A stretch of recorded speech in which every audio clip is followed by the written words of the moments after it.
दोस्तों, स्वागत है आपका फिर से मेरे YouTube चैनल गौर की वाणी में। उम्मीद करते हैं कि आप खुश होंगे। क्या आपको पता है कि प्राचीन इजिप्ट में ऐसी मान्यता थी कि कुछ बच्चे बिल्कुल अलग क्षमताएं लेकर पैदा होते थे। ऐसे बच्चे आम लोगों से बिल्कुल अलग होते थे। जब वह थोड़े बड़े हो जाते थे तो उन्हें किसी रहस्यमय या मिस्ट्री स्कूल्स में शिक्षा दी जाती थी, ताकि उन्हें यह याद रहे कि वे कौन हैं और इस दुनिया में क्या करने आए हैं। वे बच्चे वहां विज्ञान और रहस्यमय विधाओं को प्राप्त करते थे और वहां वह यह समझ लेते थे कि यह संसार केवल माया या धोखा है।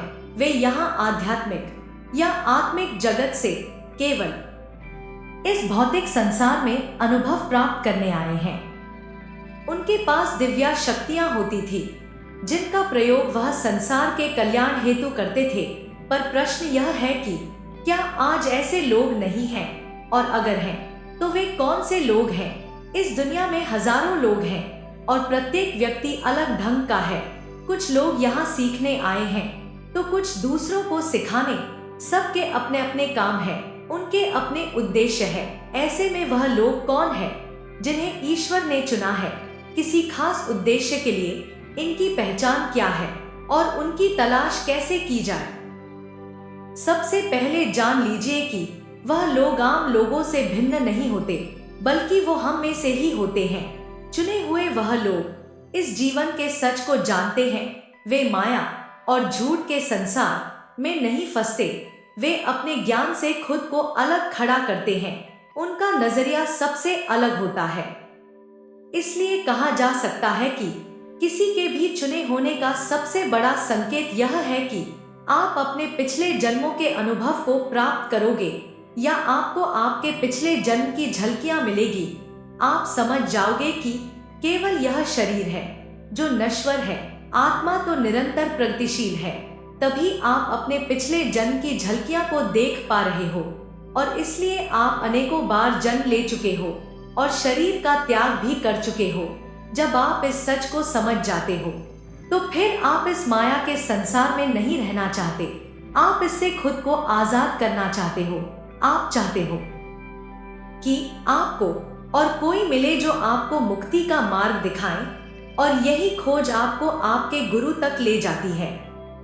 अगला संकेत है, आपके मन में बहुत सारे प्रश्न पैदा होते हैं। समाज में एक आम इंसान क्या करता है?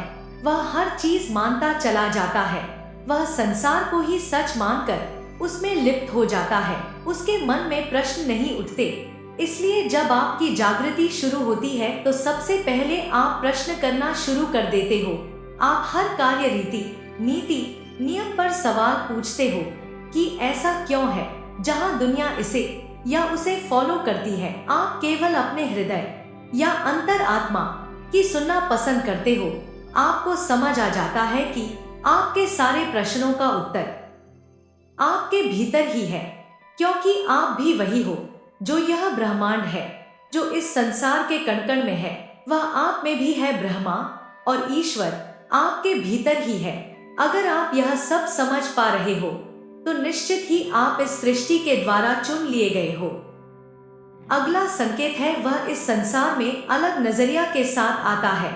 आप यह भी कह सकते हो कि वह अलग आंखों के साथ आता है, या यह कहा जा सकता है कि वह दो आंखों के साथ साथ तीसरा नेत्र भी लेकर आता है, या उसका तीसरा नेत्र खुला होता है।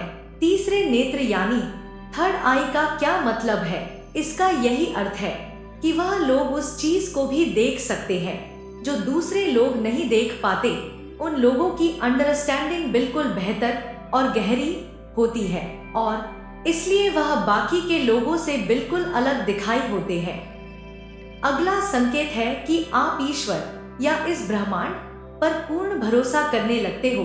आप समझ जाते हो कि ब्रह्मांड किसी के साथ कुछ गलत नहीं कर रहा। यहाँ जो कुछ भी हो रहा है उसके पीछे कोई बहुत बड़ा राज्य छिपा है। इसलिए आप अपने आप को भी उसे ईश्वर के विश्वास और भरोसे पर छोड़ देते हो। आप खुद को समर्पित करते हो कि भगवान हमारे लिए जैसा भी करेंगे अच्छा ही करेंगे, क्योंकि यह इंसान भगवान के हाथ की कठपुतली है। आपके मन में ईश्वर के प्रति अटूट श्रद्धा, विश्वास पैदा हो जाता है और ऐसा करने से आपकी आध्यात्मिक प्रगति भी बड़ी तेजी से होनी शुरू हो जाती है। अगला संकेत है, सांसारिक जीवन आपको बोर करेगा। ऐसा इसलिए होता है क्योंकि आप समझ जाते हो कि इस आम सांसारिक जीवन से आगे भी बहुत कुछ है जो अभी जानना समझना बाकी है। आप यह समझ जाते हो कि आप कहीं और से आए हो और आपको कहीं और जाना है। संसार का यह खेल आप पहले भी खेल चुके हो। आपको संसार के क्षणभंगुर खुशियों में आनंद नहीं मिलेगा। अगला संकेत है, आजादी या स्वतंत्रता। दोस्तों, आजाद रहना या स्वतंत्र जीना हम सबका जन्मसिद्ध अधिकार है, लेकिन कोई वास्तव में आजाद नहीं रह पाता। हम सभी गुलाम हैं अपनी वासनाओं के, अपनी आकांक्षाओं और इच्छाओं के। लोगों के मन में आपके लिए क्या विचार है इस बात के, लेकिन अगर आप समझ जाते हो कि संसार से जुड़े किसी भी चीज को पाने की इच्छा करना एक मजाक से ज्यादा नहीं है या इसका कोई महत्व नहीं है और आप सांसारिक इच्छाओं से रहित होकर समाज कल्याण के लिए जीवन को लगा देते हो, तो निश्चित ही आप एक ईश्वर और प्रकृति के खास और चुने हुए हो।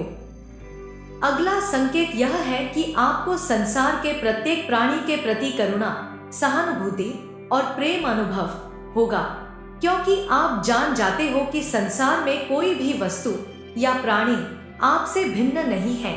आप किसी को भी दुख दोगे तो वापस आपको ही दुख होगा, कुछ भी अलग नहीं है। हमें केवल सब कुछ अलग प्रतीत होता है, माया के कारण या स्वयं के अहंकार के कारण। इसलिए जब आप सत्य को समझ जाते हो तो आप संसार के सभी जीवन के प्रति प्रेम से भर जाते हो। ऐसे कुछ संकेतों से पता चलता है कि ईश्वर ने आपको चुन लिया है। अगर आपको हमारी वीडियो अच्छी लगती है तो कृपया लाइक और कमेंट कर दिया कीजिए और चैनल को सब्सक्राइब करना मत भूलिए। हमेशा खुश रहो, भगवान आप पर कृपा बनाए रखे। जय श्री राम, जय हनुमान।